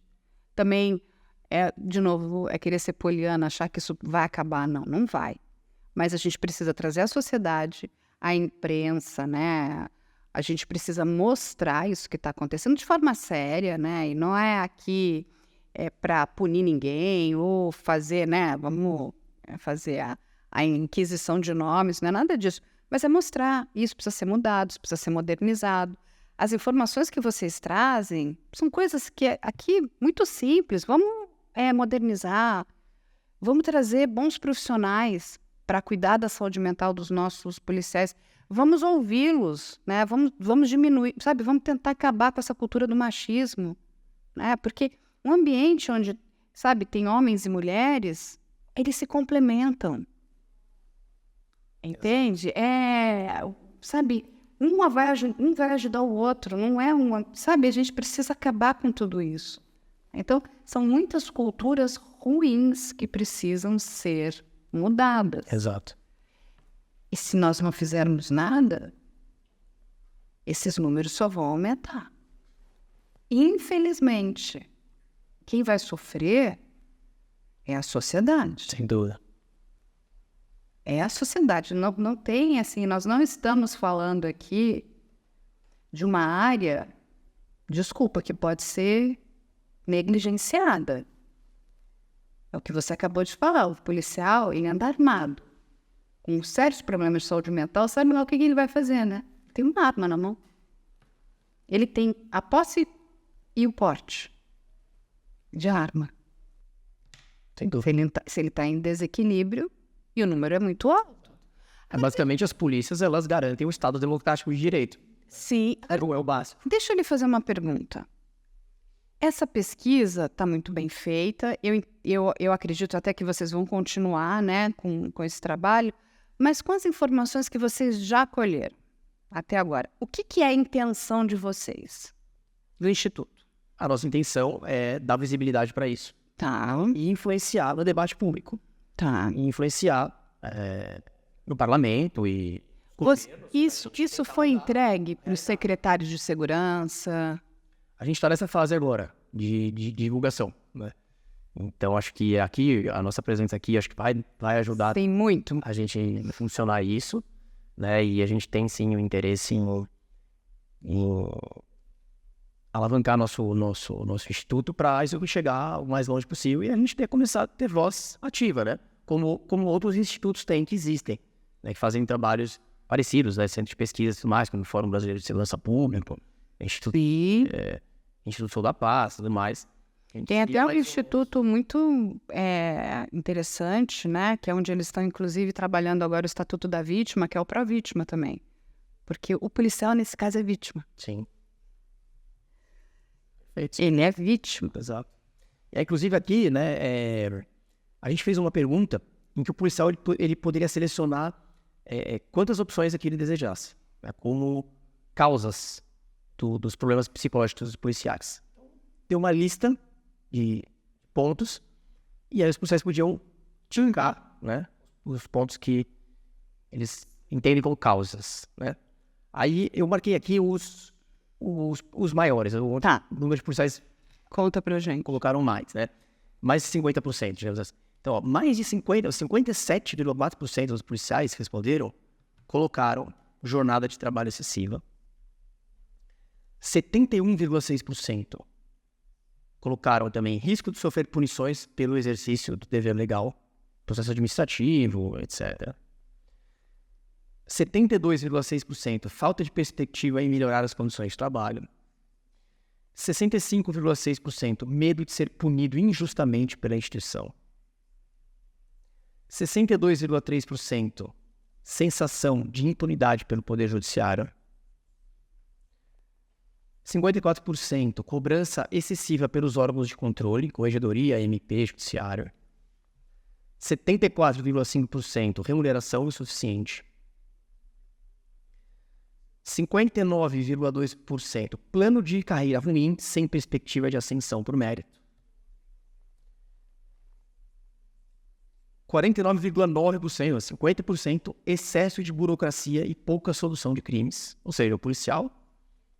Ele não está conseguindo fazer o trabalho dele. Exato, desmotiva. É horrível, porque você quer... Quando, por exemplo, vamos pegar aqui a gente, né? A gente toca um projeto. O que a gente quer, né? Um produtor do audiovisual. É que aquele projeto termine para você exibi-lo. Se você começa um projeto e não termina, isso desmotiva. Quando você diz que a solução de casos é baixa, deve ser muito horrível para o policial. Ele fala, o que eu estou fazendo aqui? Se sente inútil, né? Assim, a sociedade, né, a população vem, nos pede auxílio e a gente não consegue ajudar. Exatamente. E o último aqui, 60,7%, constante risco com a própria segurança. Então, esses foram os que mais foram elencados aqui, né? Mas tem tantos outros aqui que foram menos de 50% dos policiais colocaram, mas que também são relevantes, né? Que é o 34,9% a difusão da cultura antipolícia, né? Que não deveria ser, né? Não deveria ser, deveria ter 0% aqui. A gente precisa da polícia, né? Pois é. Cultura antipolícia você vai viver como? Aí não adianta a gente reclamar que tem crime, que tem bandido, porque aí você se abraça, né? Exatamente. Então tem outros aqui, corrupção, convivência... São vários, né? Com a violência, enfim, tem vários aqui, má índole de superiores. Enfim, aí quem quiser ver na íntegra, pesquisa, a gente vai ter botar o link aí. A gente vai colocar o link, lógico. Não vamos colocar o link, vamos colocar esse quadro também. A gente precisa colocar o quadro para mostrar para as pessoas. Agora, a gente precisa, né, que isso ganhe muita força, né? Que a gente comece a falar, né? É trabalho da imprensa, inclusive é um trabalho social, né, da imprensa, informar o que está acontecendo. Isso é muito grave, isso é muito sério, né? Quando a gente ignora, a gente está dando um tiro no pé. Varrer por debaixo do tapete, a gente não vai resolver. Não é um tiro no pé, a gente precisa fazer alguma coisa, né? Eu acho que está mais do que na hora. Os secretários de segurança, né? Enfim, o Poder Federal parar para ouvir o que está acontecendo. E, efetivamente, fazer alguma coisa, né? Para atuar imediatamente, né? Na ajuda dessas pessoas que estão precisando de ajuda agora imediata. Sim. Trabalhar na questão, né, da prevenção, porque, gente... Prevenção é a chave para tudo, né? Que hoje virou, né? É a saúde, né? 2.0, agora, né? Como é a prevenção? Tudo é a prevenção. E a gente está falando da questão de saúde mental. Que tem, sim, nós temos, né, profissionais capacitados e bons, né? E, de novo, terapia é ótimo. Toda pessoa que faz terapia, ela é um ser humano melhor. Façam terapia. É verdade, é verdade. Inclusive, os nossos dirigentes também deveriam fazer terapia. Ela é fantástica. Eu sou fã da terapia, acho, porque você muda, né? De novo, a cura pela palavra. Você negligenciar a saúde mental é uma burrice. Não, olha só o que pessoas, né? Grande parte de crimes, esses crimes horrorosos, crimes dolosos contra a vida, muitas vezes são cometidos por pessoas que têm transtornos sérios de saúde mental. Exatamente. Olha só, aquilo que a gente falou da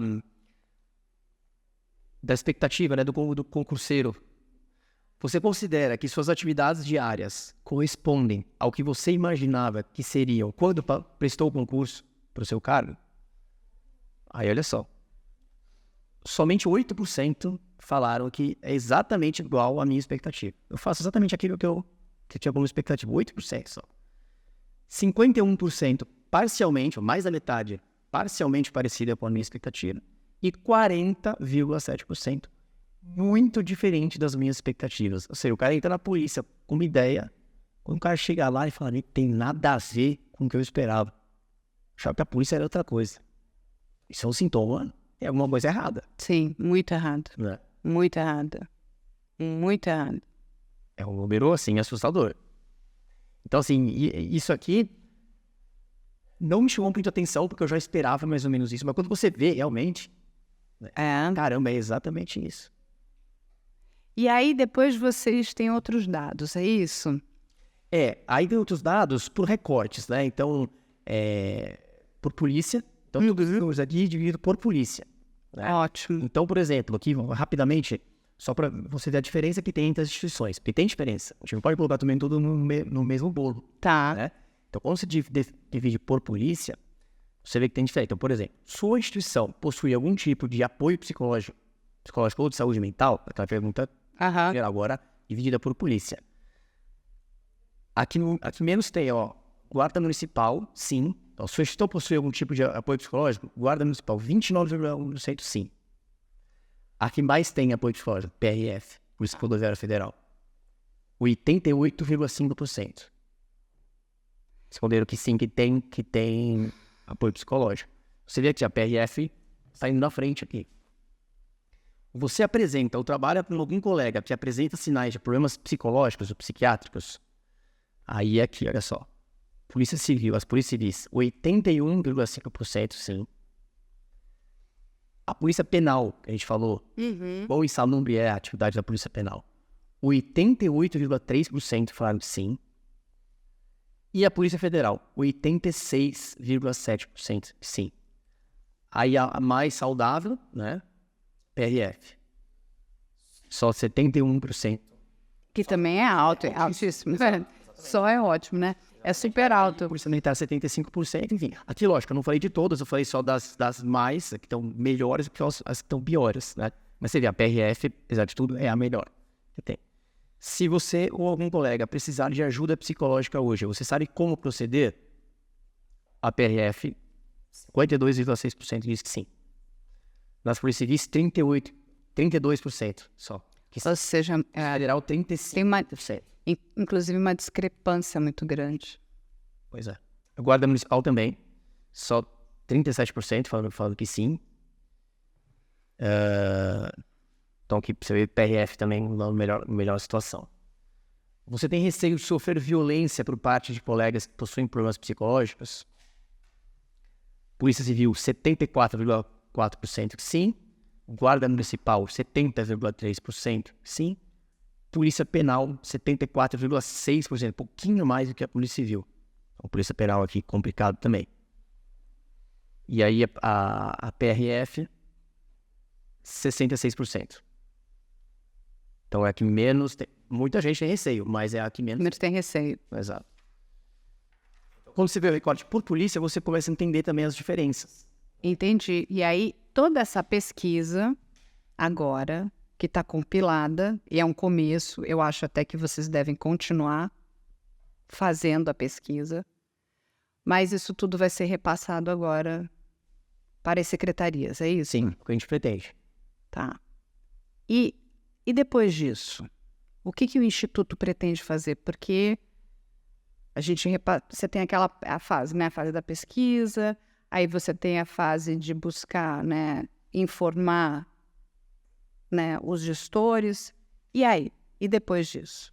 A gente quer ter força suficiente para poder influenciar no debate político, de pautar, né? De ser influente. Por exemplo, quando você vê os projetos de lei sobre segurança pública que tramitam no Congresso Nacional, você vê muitas vezes na justificação dos projetos a menção aos institutos que têm relevância, né? Fórum Brasileiro de Segurança Pública, Instituto Sou da Paz, etc. A gente quer ser o player desse. Influenciar. De ser mencionado, de fazer trabalho sério. Isso é muito bom. Exato. E o que vocês precisam? A gente precisa de apoio, né? A gente precisa, obviamente, de dinheiro. Porque sem dinheiro a gente não consegue fazer nada, só que a gente está fazendo com o nosso esforço. A gente não consegue fazer nada, a gente precisa de investimento. Né? Então, por exemplo, só para fazer um paralelo, né? O Fórum Brasileiro de Segurança Pública e o Instituto Sou da Paz, eles têm um financiamento pesadíssimo. Se você ver ali no site da Open Society, você vai ver ali $1,5 milhão de dólares injetado neles para eles trabalharem. Aí, com esse dinheiro você consegue. E esse dinheiro vem da onde? O Open Society é uma instituição aí estrangeira, né? De George Soros e tal. Ele que está colocando dinheiro. E ele coloca dinheiro. Né? E é basicamente isso do Eu Sou da Paz. Fórum Brasileiro de Segurança Pública, Igaratá, Instituto Sou da Paz e tal. Pessoal, eles têm esse financiamento e tudo mais. E a gente precisa também de, obviamente. Sim, porque pesquisa custa caro, enfim. Ela não é uma coisa barata. Exatamente. A gente precisa promover, a gente quer fazer seminários, fazer congressos, a gente ter gente lá em Brasília trabalhando em prol das pautas, né? A gente quer promover pesquisas sérias, baseadas em evidências, em dados, sem ideologia, né? Que isso é uma coisa que a gente sente falta no Brasil. Né? No Brasil, os institutos aí, eles pendem para lados ideológicos, né? Até por quem financia, né? Então a gente tem essa questão. Então a gente quer ser totalmente isento. Sem ideologia. Sem ideologia. Baseado em fatos. Isso. Então, o que eu trouxe aqui não é minha opinião, são fatos. Estão aqui. É só análise baseada em dados e evidências. E é isso que a gente quer trabalhar. Então a gente não vai se vender. Se alguém quiser financiar a gente aí, a gente vai seguir a verdade.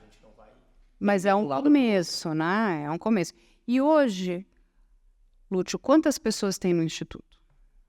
Então, a gente tem 8 colaboradores. Tá. A gente tem uma diretoria e tem 8 colaboradores que ajudam a gente a fazer os roteiros, as pesquisas que a gente tem nas nossas redes, e enfim, tudo mais. São basicamente 8 aí, pessoas que trabalham lá no Instituto hoje.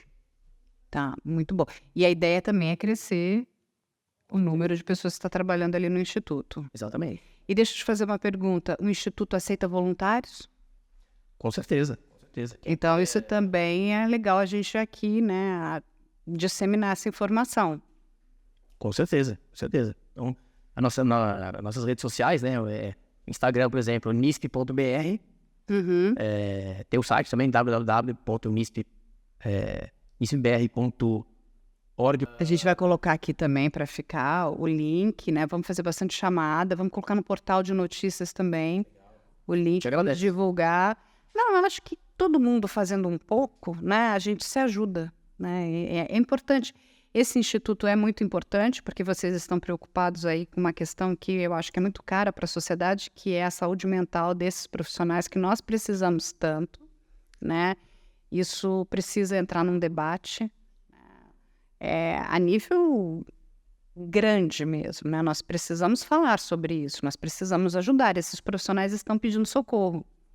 E aí, se você me dá licença, eu vou ler aqui um pedacinho de porque todo esse trabalho que eles fizeram, eles pediram depoimentos desses policiais, né? E os policiais, como toda essa pesquisa foi feita de forma anônima, eles mandaram os seus depoimentos também. Cerca de 800 depoimentos a gente recebeu. E aí eu vou ler alguns aqui. Então, um policial fala: sofri assédio moral e tenho transtorno de ansiedade generalizada. O outro: fui assediada sexualmente por um delegado e quase me matei no meio de um flagrante. Aqui um outro. Superiores desmerecendo subordinados, assédio moral por parte do chefe, ameaças constantes de transferência, sem motivos. Um outro. Muita perseguição e poder nas mãos dos superiores. Os recursos existentes são julgados por eles próprios. Um outro. Temos muitos servidores que necessitam de apoio psicológico, mas têm receio de procurar ajuda, e os que procuram são discriminados. Que triste. Um outro aqui. Sofri com uma punição administrativa por tentar melhorar a nossa apresentação pessoal. Sugeri mudança de uniforme na instituição. Outro. Assédio moral é todos os dias, o tempo todo. Um outro. Um comandante ruim tem o poder de adoecer uma tropa inteira, famílias e até uma cidade. Gente, é muito triste. Aí tem um outro. Tenho pensado em suicídio. Covardia ou coragem? Mais um outro. Vejo policiais dizendo que estão prestes a matar seu superior. Meu Deus, é muito triste. São 20 páginas de depoimentos.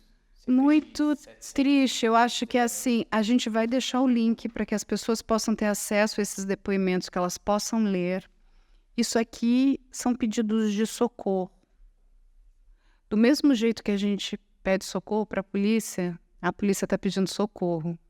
Exatamente. Nossos policiais estão doentes e, por consequência, nossas polícias estão doentes. E a gente precisa realmente entender as causas para melhorar, porque remediar e é válido a curto prazo. Como você falou, curto prazo, ótimo aí, apoio psicológico e tal. Mas a gente tem que ir na base, na raiz do problema para prevenir e a gente ter instituições saudáveis, como a PRF, ela, claro, tem muitos problemas, óbvio, ninguém está falando aqui que a PRF é perfeita, os números também são assustadores, mas nitidamente você vê aqui a diferença.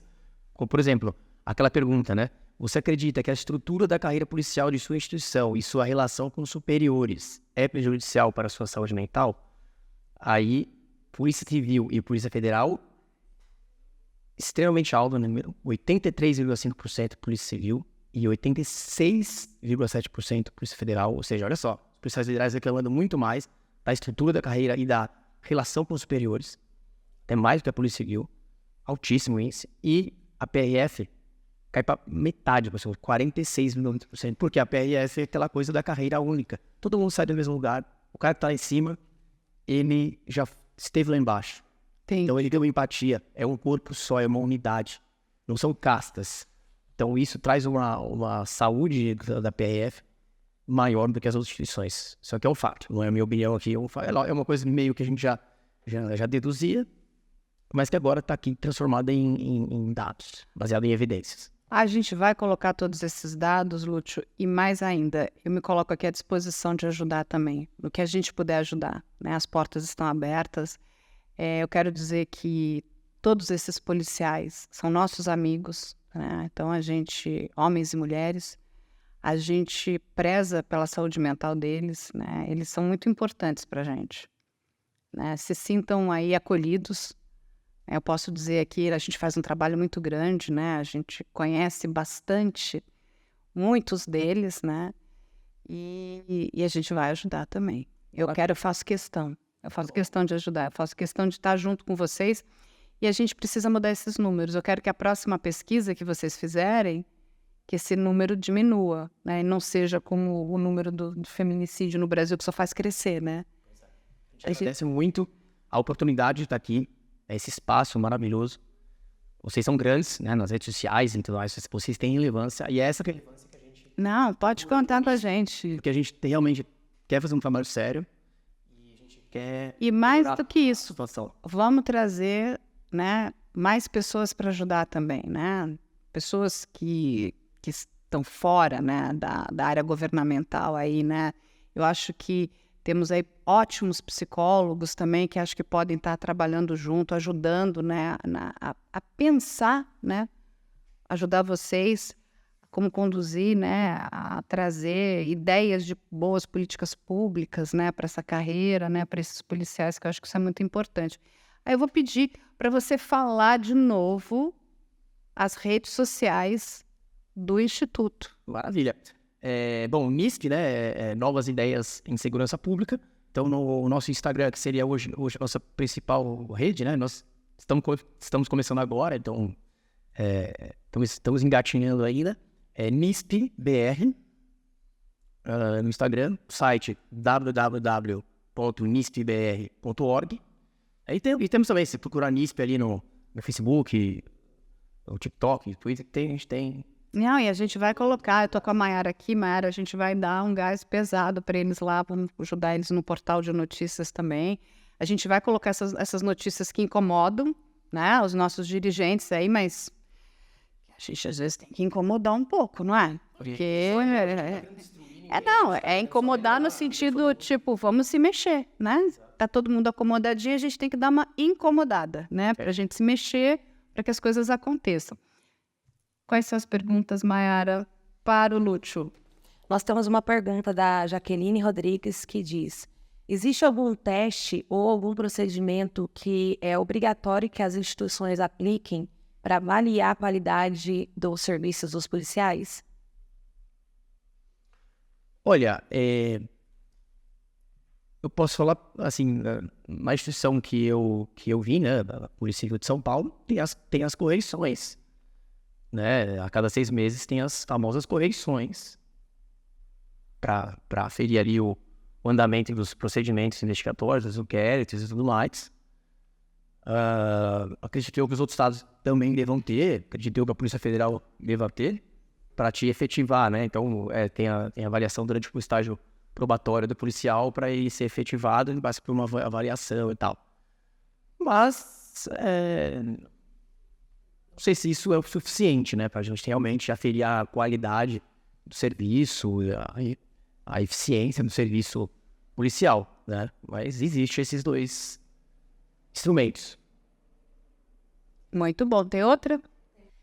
A pergunta é do Guilherme Oliveira. Ele pergunta como a sociedade pode contribuir para melhorar a saúde mental dos policiais e apoiar as mudanças necessárias no sistema policial. Olha, eu acho que a sociedade civil ela pode apoiar institutos como o nosso, como o NISP, né? Participar da ideia e alavancar aí o nosso trabalho de pesquisas e tudo mais, pressionar os políticos, os seus parlamentares, e também não cair nessa retórica ideológica de você ser inimigo da polícia, que a polícia é fascista, a polícia é o mal, né, e entender que o policial como ser humano, ele é um trabalhador como qualquer outro, é um servidor público como qualquer outro, que tem que trabalhar baseado nas leis que a gente tem. Então, a gente tem que também melhorar as leis que a gente tem. E aí entra o papel do cidadão pressionar e tudo mais. E o Instituto NISP também faz parte da sociedade civil, né, apesar de nós sermos policiais. Então, apoiar iniciativas como a nossa também. A próxima é do Bruno Silva. Quais são os obstáculos políticos e sociais que impedem a modernização do trabalho policial no Brasil e como podem ser superados? Olha, a gente tem, na verdade, vários entraves ideológicos, né? Então a gente tem aí partidos, ONGs, instituições que fazem força contrária a mudanças legislativas. A gente tem também questões pontuais de sindicatos, nem todos têm sindicatos muito, muito bons, por exemplo, a Cobrapol mesmo nos ajudou nessa pesquisa e está alinhada com a gente em muitas coisas, outras não, mas enfim, mas é uma entidade séria, que a Cobrapol é a Confederação Brasileira dos Trabalhadores Policiais Civis, né? Mas tem sindicatos que só pensam ali na classe e não pensam na instituição, na sociedade, pensam só em prerrogativas, atribuições e privilégios e benesses daquela classe que ele faz parte, né? Tem todo um entrave da democracia brasileira também, que é bastante engessada, é tudo muito grande, né? A gente tem muitos parlamentares, as 2 casas e tal. O processo legislativo é difícil, as coisas passarem, para grandes reformas passarem, né? É tudo muito complicado, travado. Então, a gente tem vários agentes aí que acabam indo contra, né? Então, dentro da sociedade civil, ONGs e partidos e tudo mais, questão ideológica, né? Então, sim, são questões classistas, sindicato, enfim, basicamente são esses entraves que a gente tem hoje. E como podem ser superados? Então, agora a gente está vivendo um mundo em que está tudo muito mais à mostra, né? As redes sociais e tudo mais, a gente consegue levar os assuntos para o debate, coisas que antes existia meio que um monopólio da informação. Então, assim, hoje a gente consegue levar essas pautas. Então, aos poucos vai destravando toda essa máquina pesada que a gente tem, né, para as mudanças. Então, acho que é uma questão de tempo para a gente ir batalhando. Então, pessoas boas não se omitirem, pessoas boas brigarem, lutarem e fomentarem as boas ideias modernizantes, que pensem na sociedade, na eficiência, na modernização, né, e não pensem em classes específicas. Então, os bons precisam se movimentar. Sim, Os bons precisam gritar, os bons precisam... A gente não pode deixar o Brasil à mercê de uma minoria barulhenta que consegue falar que a polícia é inimiga, a polícia é fascista, e isso parece que...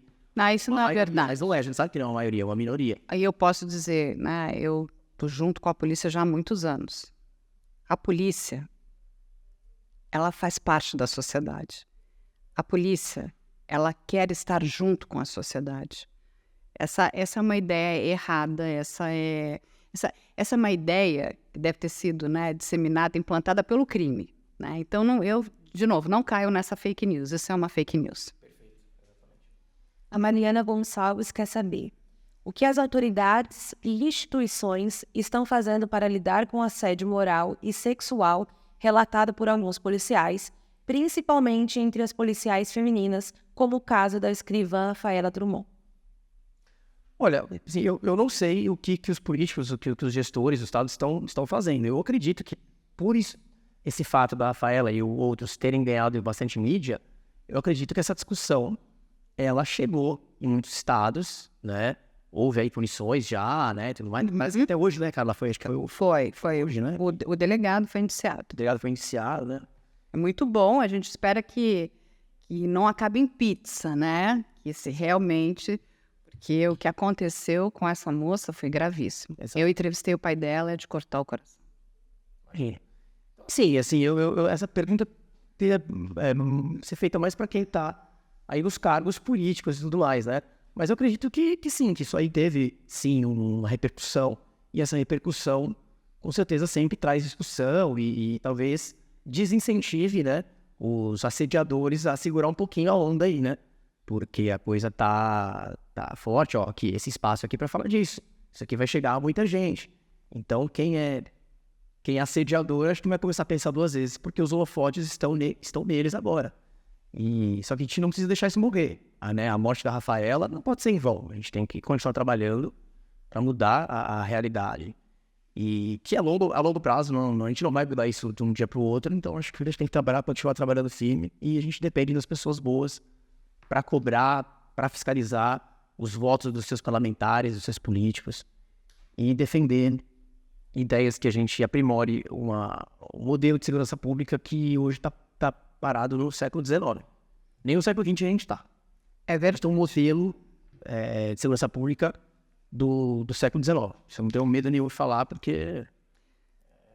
Meu querido amigo Lúcio, que bom que você veio, que você trouxe o Bruno. O Bruno tá escondidinho ali. O Bruno, ele é um undercover.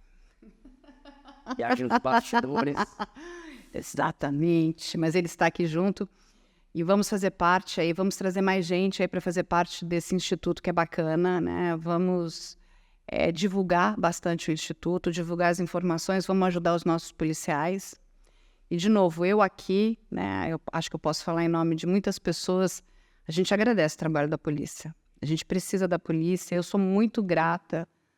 Nós fizemos aí né, nesses últimos meses, um trabalho, eu particularmente, assim, corpo a corpo junto com a polícia em relação a essas plataformas de comunicação. Nós conseguimos ali ajudar muitas vítimas. Vários agressores foram tirados de cena. Ainda faltam muitos outros, mas a gente está ali e continua. Eu disse aí que essa fase dessa operação vai para a fase 2. Eu fico muito feliz de saber que nós, como imprensa, documentaristas, estamos ajudando a sociedade, estamos ajudando a polícia. Isso que eu digo, é um trabalho, quando a gente trabalha junto, a gente soma. Quem ganha é a sociedade. Então a gente tem que parar com essas guerras de narrativas, essas brigas ideológicas. Só existe um país, existe uma sociedade e existe de verdade o crime. E a polícia está aqui para ajudar a sociedade a combater o crime. Perfeito. Eu agradeço muito essa parceria. O trabalho de vocês é incrível, que a estrutura de vocês, né? A gente conversou aqui, acho que umas 2 horas antes de começar aqui o programa e fiquei assim assustado com o nível de conhecimento que você tem e o nível de participação que você tem, né? Que esse é o conceito de polícia comunitária, é a sociedade civil e a polícia integradas se ajudando. E esse é um papel assim fundamental que precisa ter mais Carlas, mais investigação criminal, mais... Mas a gente está trazendo mais gente. Mas o programa não terminou, não. Todo o programa aqui do podcast tem uma pergunta difícil, um entrevistado no final. E a gente faz. Lúcio, pelo que você toparia perder o seu réu primário?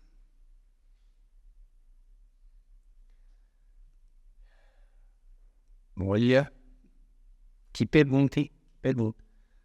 Olha, criminosos que praticam sequestro e estupro, eu acho que são os piores, assim, tem, né? Então, uma eventual situação hipotética, né? Eu acho que, né, seria fazer uma bobagem Com uma... dessas pessoas, né? Que não são pessoas, praticam esse tipo de crime. Principalmente quando a gente fala de estupro de vulnerável, né? E, de novo, vale aqui a gente deixar bem frisado que as pessoas que mais sofrem violência sexual são crianças de 0 a 12 anos. É disso que o número é assustador. Infelizmente. E o Bruno, hein, Bruno? Eu gostaria de expor os políticos corruptos e membros do judiciário que cometem crimes que a gente não pode, infelizmente, abordar de uma forma direta. Isso é verdade, isso é muito sério. Olha, boas respostas, né? Complementou, né? Eu vou complementar. Sim, os convidados sempre trazem boas respostas. Assim, vale a pena escutar só para ver a resposta do que você... pelo que você toparia perder o seu réu primário, né? São questões sérias e graves. E aí, a gente vai terminar aqui com o Lúcio. Muito obrigada. Vamos divulgar bastante o Instituto, vamos divulgar bastante essa questão de saúde mental, vamos acompanhar. Eu, particularmente, estou à disposição. Vou cobrar os nossos secretários de segurança também dos diversos estados. A gente está sempre lá em muita parceria, né, perguntando para eles o que eles estão pensando, como é que eles estão pensando em ajudar os nossos policiais, né? Vamos também na esfera lá federal saber o que está sendo feito, né? Porque essas pessoas precisam de ajuda.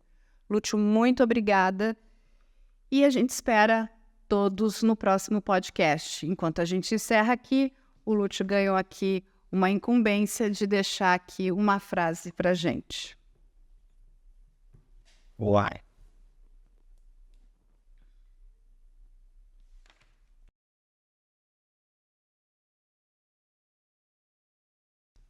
Pronto.